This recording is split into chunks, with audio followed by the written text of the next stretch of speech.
guys, welcome back to my channel. Is your favorite internet tailor ACE BUBU in the building with her baby? Yeah, this is my baby on my back because I am determined to sew today and this boy has refused to sleep.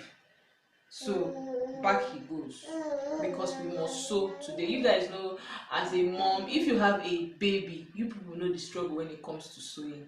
And I decided that, you know what, I cannot keep keeping my life on a hold. I have to do what makes me happy, and sewing makes me happy. I was on the streets of Instagram scrolling, thinking about my life, and I came across this very beautiful style, and I'm like, yes, I must sew it.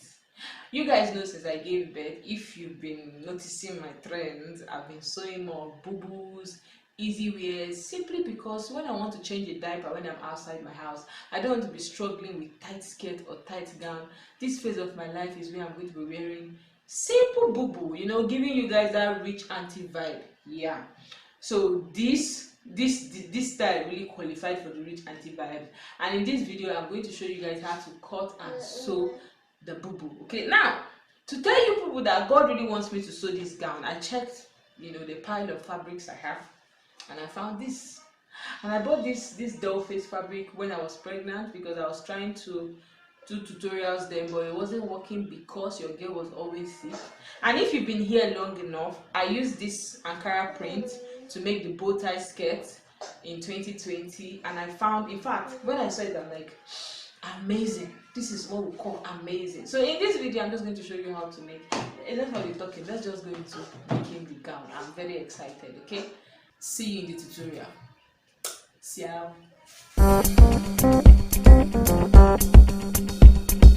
So I'm starting with 2 yards of fabric. This is a doll face fabric and it's on a fold.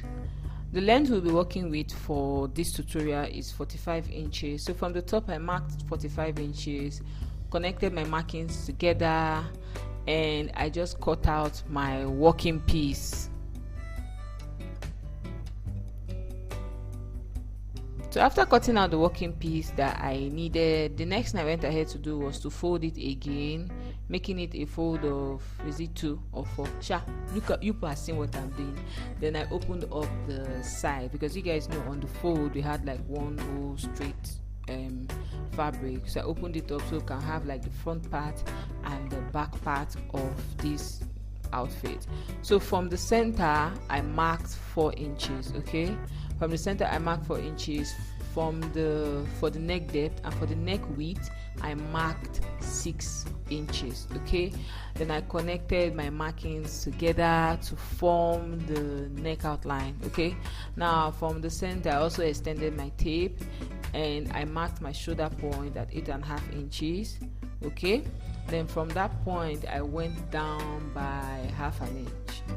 You guys know the drill. To form your shoulder slant, you go down by 1/2 inch, and from the edge I went down by 1.5 inch to give us this kimono, you know, a well slanted shoulder with the kimono effect. So after marking that, I went ahead to connect the short of the sleeve to the shoulder line. You can see the very beautiful slants that we have going on there. So after creating the neckline and the shoulder line, I went ahead to cut my neck outline. I also went ahead to cut out my shoulder lines. Trust me guys, this tutorial is very straightforward. Okay, I went ahead to notch the middle of the hem so we know what we are working with. Now from one side of the outfit I'm going to sort of have this slant. Okay, so I went up by 4 inches and I connected this to like 2/3 of the hem of the fabric. I'm just going to show you that shortly. Okay, now you can see this is, I went up by 4 inches and I didn't stop at the middle. You can see where the notch is, but I went ahead to, you know, extend it a little bit further so we have a very beautiful slant. Okay, now after creating the slant I went ahead to cut it out. You guys know the drill, like you cut, you mark and you cut, but you double check. So after cutting the neckline, the shoulder line and the hem, I went ahead to cut out the facing. Okay, this is what we have here, looking all sweet and beautiful. Now the next thing, what we are going to do to kickstart sewing this outfit, we're just going to use the facing to turn over the neckline of this bubu. Okay, so I took it over to my sewing machine and I turned over the neckline. Okay, I took out the pins and I gave it a very good top stitch. You don't want the neckline to be puffing like puff puff. No, you want it to be well laid. So I gave it a good top stitch and I gave it a really good press with my steaming iron. And of course I used the hemming gun to hold down the facing. This is what we have here, guys, looking all sweet and beautiful. Is it not beautiful? Anyway, if you say no, me, I know it's beautiful. Whatever. Okay, so now we are done with the neckline. This is what we have here. We are just going to join the shoulder lines. Okay, we're going to join the shoulder lines, and I took it over to my sewing machine again and I joined the shoulder lines. Now something you notice I'm doing is I am locking my edges as I'm sewing, so that we'll have like this very neat outfit. You know, you don't wait till you are done sewing before you even out the edges. Okay, so this is the shoulder line. I've joined the shoulder line. I also went ahead to lock the seam, the edges of the shoulder line, so it looks beautiful. It doesn't look, this fabric was fraying a lot, so I had to lock it immediately. Now from the shoulder slant, that's from that point, I went down by 9 inches. Okay, and normally what you do is whatever your upper arm is, you want to add 1 extra inch to it.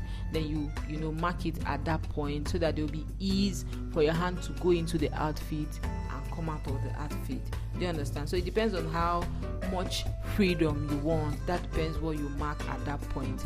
Now from that point that I marked, I'm not going to join it. I'm just going to go below that point and I'm going to join my seam. Okay, my side seams. So I just joined my side seams for both sides of the outfit, and I gave it a good press. After joining the side, I gave it a good press. Now the crease line that the side seams gave me is what I'm going to use to turn over sort of the sleeve. Okay, as you can see, I'm just going to sew it. That illustration I'm showing you how I'm going to sew it. I'm going to sew it horizontally, and I'm going to go vertically. I'm going to come back and sew it horizontally. If you don't understand the English I'm speaking, just look at what I'm doing. And I'm also going to turn over the hemline. Let me not bite my tongue on this voiceover. Okay guys, so I took the sleeve over to my sewing machine, and what I was trying to illustrate to you is what I'm doing here. I just went ahead to do a horizontal stitch to hold down the hem of the kimono. Then I went ahead to flip it over, not really flip it over, to turn it, and I just made my vertical stitches. You know, I kept going and going till I got to the other end and I made my horizontal stitch again. You know, I did this for both sides of the kimono. Okay, now the next thing I went ahead to do was to sew the hem of this bubu. Okay, like I was trying to explain to you. Now it's time to sew, it's time to create the cutout design for this bubu. Yeah, it's time to create the cutout design for this, and I went ahead to add interfacing, you know, gum stay, paper stay. I think that one they use for collar is what I used here. I don't know why I'm always confusing gum stay with paper stay, but you guys, that strong one they use for paper, for collars, that's what I used here. And I just tried to mimic whatever I saw on that outfit here. I just used my biro to draw the labalaba. Labalaba in Yoruba means butterfly or banana. No, it means butterfly, but here I think I was trying to draw a banana peel. Anyway, you guys get the drill. So this is the shape I drew out. Okay, and I just used my scissors to cut it out. Trust me guys, when you see the behind the scene of how some designs are created, you know that sewing is not that difficult. It's technical, but once you get the basics, you can create anything. Okay, yeah.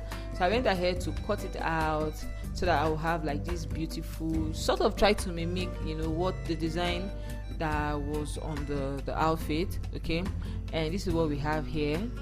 And I'm also going to go ahead to cut another piece. You know, it was in 2 pieces, a bigger one and a smaller one. And the next thing I went ahead to do was to place it on my fabric. Now the mistake I made here was I didn't place it so close to the neckline. I think I didn't really move it so close to the neckline, but you know, but you should for yours. Okay, now I held this down first of all with UHU gum so it doesn't move around when I'm sewing, and I attached this to my bubu with a zigzag stitch, the smallest length of my zigzag stitch. This is real life, guys. That's my baby. This is how I struggle to create tutorials for you guys now. and that's just my bundle of joy, trying to teach people something. So you people must listen, okay? So I took it back to my sewing machine and I just ran zigzag stitches over. Now I did this twice. I went over it the first time and I did it the second time, and I just went ahead to embellish it with some pearls and some stones to make it look, you know, different from what I saw, just to spice it up a little bit. And this is it, guys. Now it can go way down, you know, down. It can go way further away from my shoulder than what I showed here, but I didn't really want to expose my arm like that. Okay, so this is how the bubu turned out. If you enjoyed this video, please give this video a thumbs up. Don't forget to hit the subscribe button, and I'll see you in my next video. Bye guys.